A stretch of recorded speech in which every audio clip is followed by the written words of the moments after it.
श्रद्धालुओं, जय श्री कृष्णा, जय श्री राम, जय श्री राधे राधे, जय श्री महाकाल। इस प्रवचन में आपको श्रवण कराएंगे सावित्री धर्मराज के प्रश्नोत्तर तथा सावित्री के द्वारा धर्मराज को प्रणाम निवेदन। सावित्री ने कहा, धर्मराज, जिस कर्म के प्रभाव से पुण्यात्मा मनुष्य स्वर्ग अथवा अन्य लोक में जाते हैं वह मुझे बताने की कृपा करें। धर्मराज बोले, पतिव्रते विप्र को अन्न दान करने वाला पुरुष शिवलोक में जाता है और दान किए अन्न में जितने दाने होते हैं उतने वर्षों तक वह वहां निवास करता है। अन्न दान से बढ़कर दूसरा कोई दान न हुआ है और न होगा। इसमें न कभी पात्र की परीक्षा की आवश्यकता होती है और न समय की। साथ ही यदि विप्रों अथवा देवताओं को आसन दान किया जाए तो हजारों वर्षों तक भगवान विष्णु के लोक में रहने की सुविधा प्राप्त हो जाती है। जो पुरुष विप्र को दूध देने वाली गौदान करता है वह गौ के शरीर में जितने रोए होते हैं उतने वर्षों तक उस लोक में प्रतिष्ठित रहता है। यह गौदान साधारण दिनों की अपेक्षा पर्व के समय 4 गुना, तीर्थ में 100 गुना और नारायण क्षेत्र में कोटि गुना फल देने वाला होता है। जो मानव भारतवर्ष में रहकर भक्तिपूर्वक विप्र को गौदान करता है वह हजारों वर्षों तक चंद्रलोक में रहने का अधिकारी बन जाता है। दुग्धवती गौ विप्र को देने वाला पुरुष उसके रोम पर्यंत वर्षों तक विष्णु लोक में प्रतिष्ठित होता है। ब्राह्मण को सुंदर स्वच्छ छत्र दान करने वाला व्यक्ति हजारों वर्षों तक वरुण के लोक में आनंद करता है। साथ ही जो दुखी ब्राह्मण को 2 वस्त्र प्रदान करता है उसे 10,000 वर्ष वायु लोक में प्रतिष्ठा प्राप्त होती है। वस्त्र सहित शालिग्राम को ब्राह्मण के लिए अर्पण करने वाला पुण्यात्मा पुरुष बहुत ही लंबे समय तक वैकुंठ में आनंद करता है। मनोहर दिव्य शैया ब्राह्मण को देने से दीर्घ काल तक चंद्रलोक में प्रतिष्ठा होती है। जो देवताओं अथवा ब्राह्मणों को दीपदान करता है वह अग्निलोक में वास करता है। भारतवर्ष में जो मनुष्य ब्राह्मण को हाथी दान करता है वह इंद्र की आयु पर्यंत उनके आधे आसन पर विराजमान होता है। ब्राह्मण को घोड़ा देने वाला भारतवर्षी मनुष्य वरुण लोक में आनंद करता है। यही फल उत्तम श्री का पालकी प्रदान करने का भी होता है।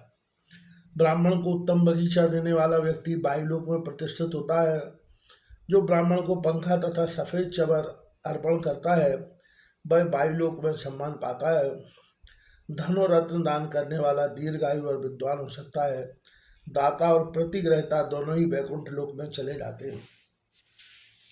जो भारतवर्ष में निरंतर श्री हरि के नाम का कीर्तन करता है उस चिरंजीवी मनुष्य को देखते ही मृत्यु भाग जाती है।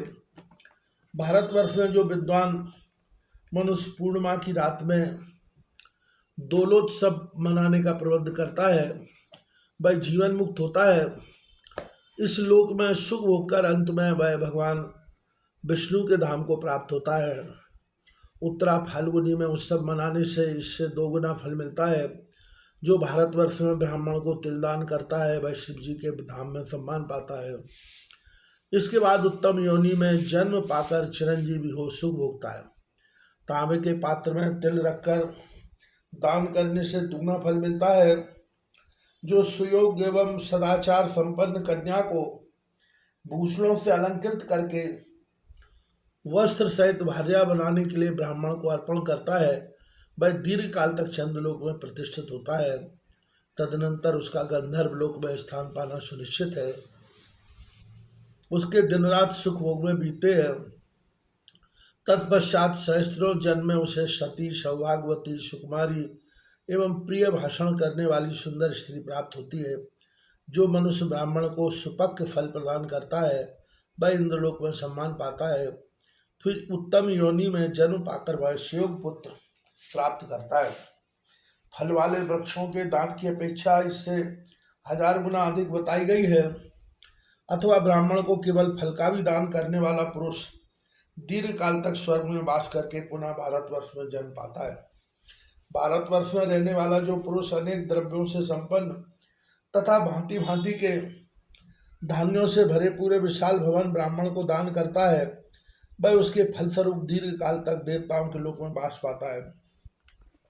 तत्पश्चात उत्तम योनि में जन्म पाकर वह महान धनवान होता है। साध्वी हरी भरी खेती से युक्त सुंदर भूमि भक्तिपूर्वक ब्राह्मण को अर्पण करने वाला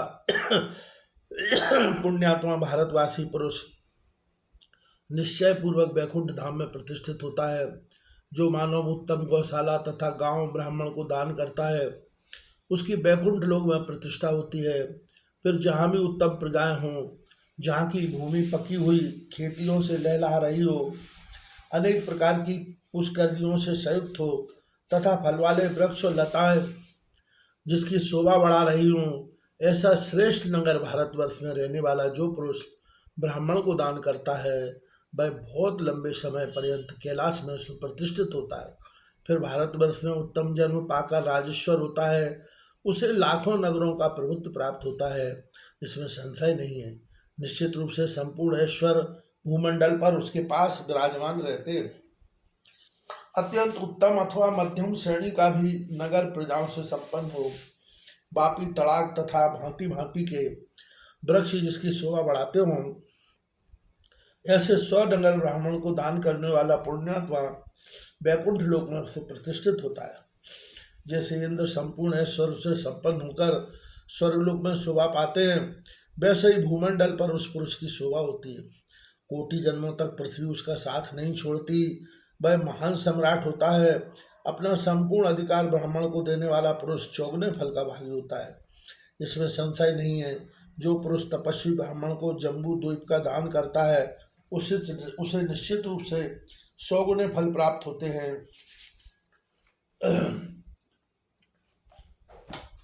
जम्मू द्वीप का दान करने वाले संपूर्ण तीर्थों में निवास करने वाले समस्त तपस्याओं में संलग्न संपूर्ण श्रेष्ठ स्थानों के निवासी सर्वस्व दान करने वाले तथा संपूर्ण सिद्धियों के पारंगत जो भगवती जगदम्बा के उपासक पुरुष हैं, उन्हें पुनः जगत में जन्म धारण करना नहीं पड़ता।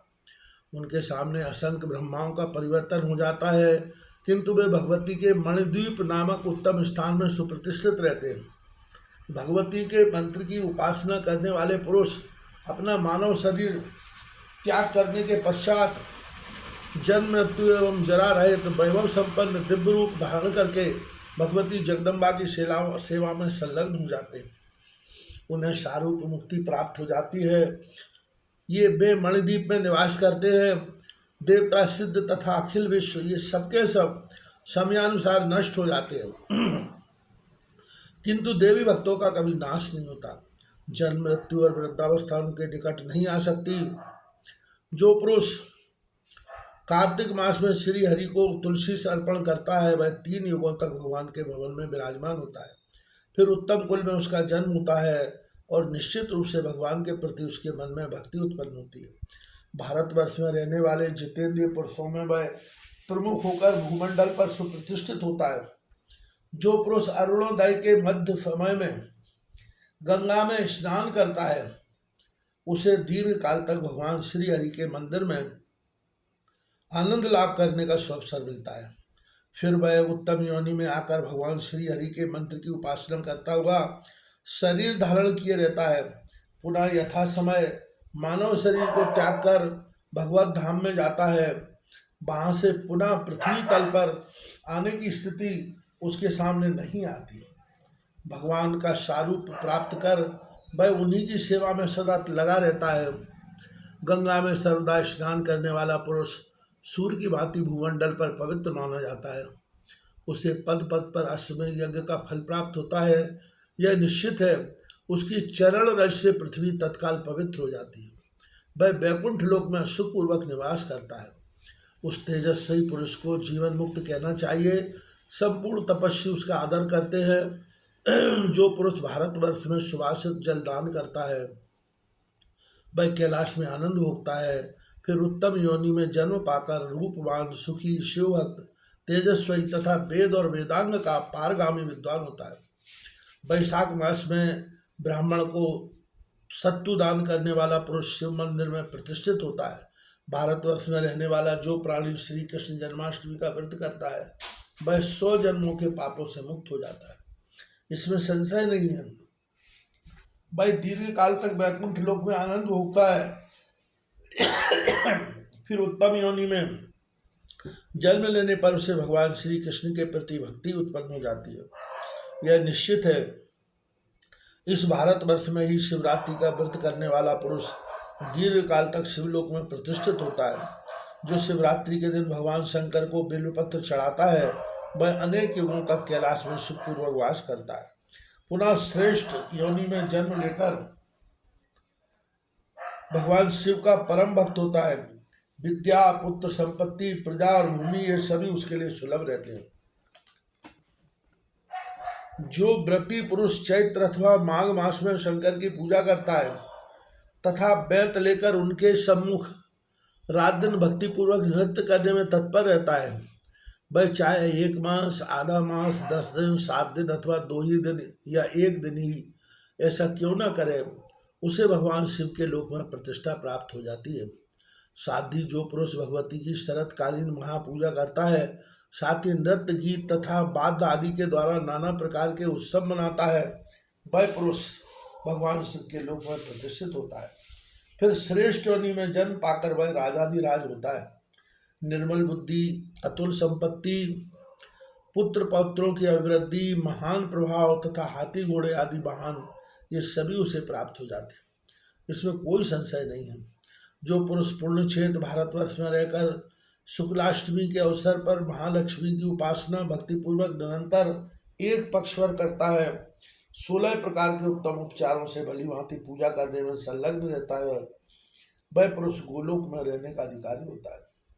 भारतवर्ष में कार्तिक की पूर्णिमा के अवसर पर सैकड़ों गोप एवं गोपियों को साथ लेकर रासमंडल संबंधी उत्सव मनाने की बड़ी महिमा है। उस दिन पाषाणमयी प्रतिमा में 16 प्रकार के उपचारों द्वारा श्री राधा कृष्ण की पूजा करें। इस पुण्यमय कार्य को संपन्न करने वाला पुरुष गोलोक में वास करता है और भगवान श्री कृष्ण का परम भक्त बनता है। उसकी भक्ति क्रमशः वृद्धि को प्राप्त होती है। वह सदा भगवान श्री हरि का मंत्र जपता है। वहाँ भगवान श्री कृष्ण के द्वारा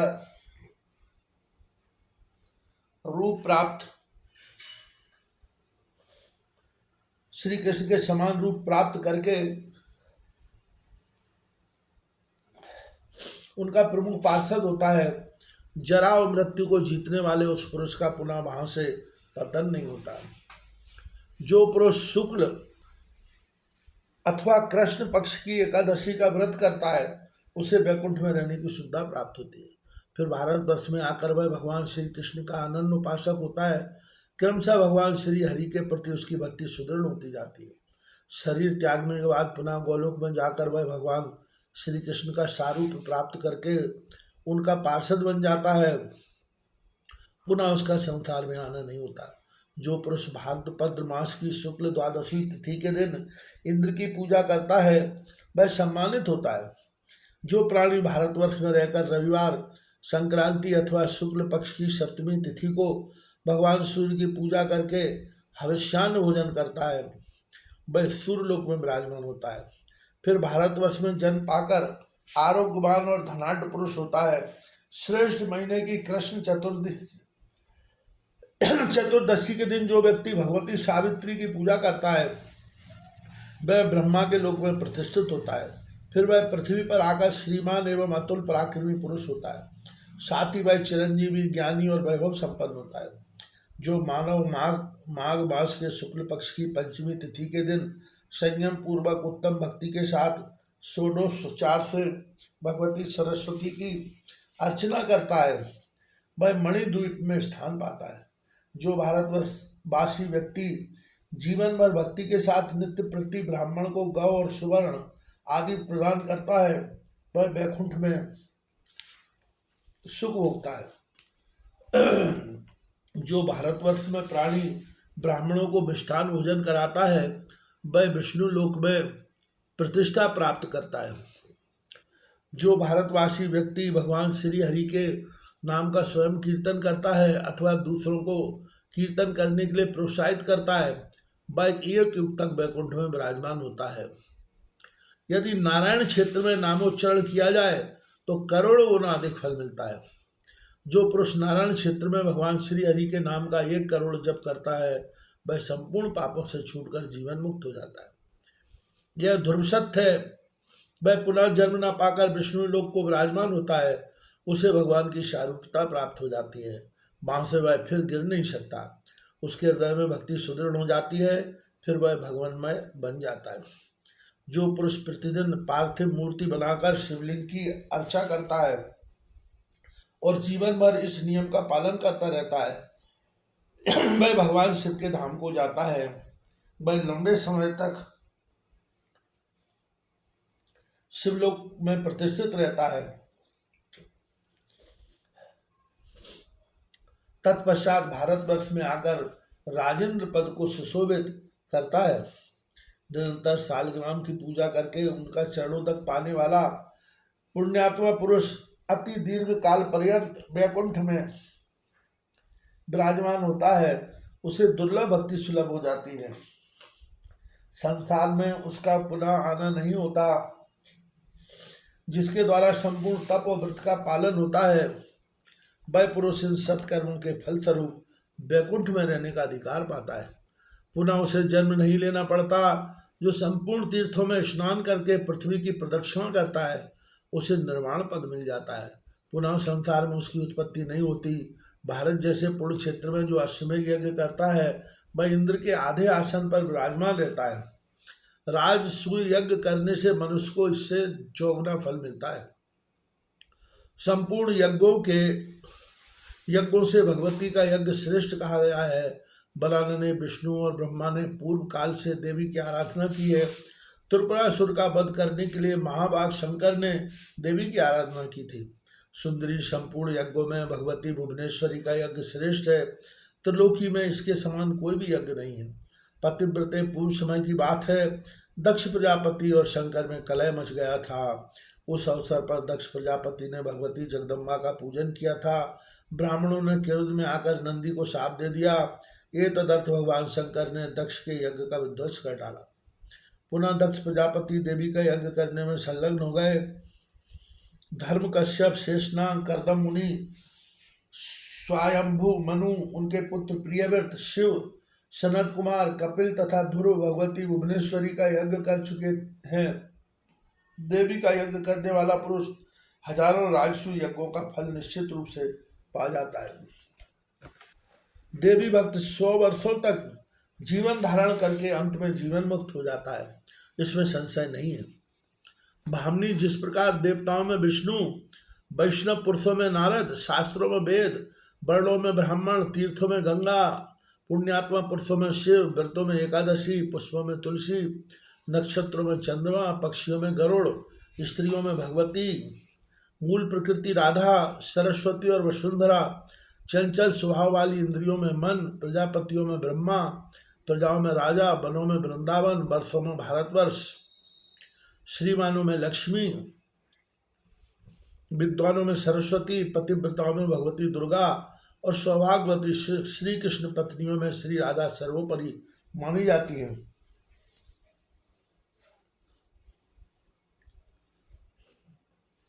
उसी प्रकार संपूर्ण यज्ञों में देवी यज्ञ श्रेष्ठ माना जाता है।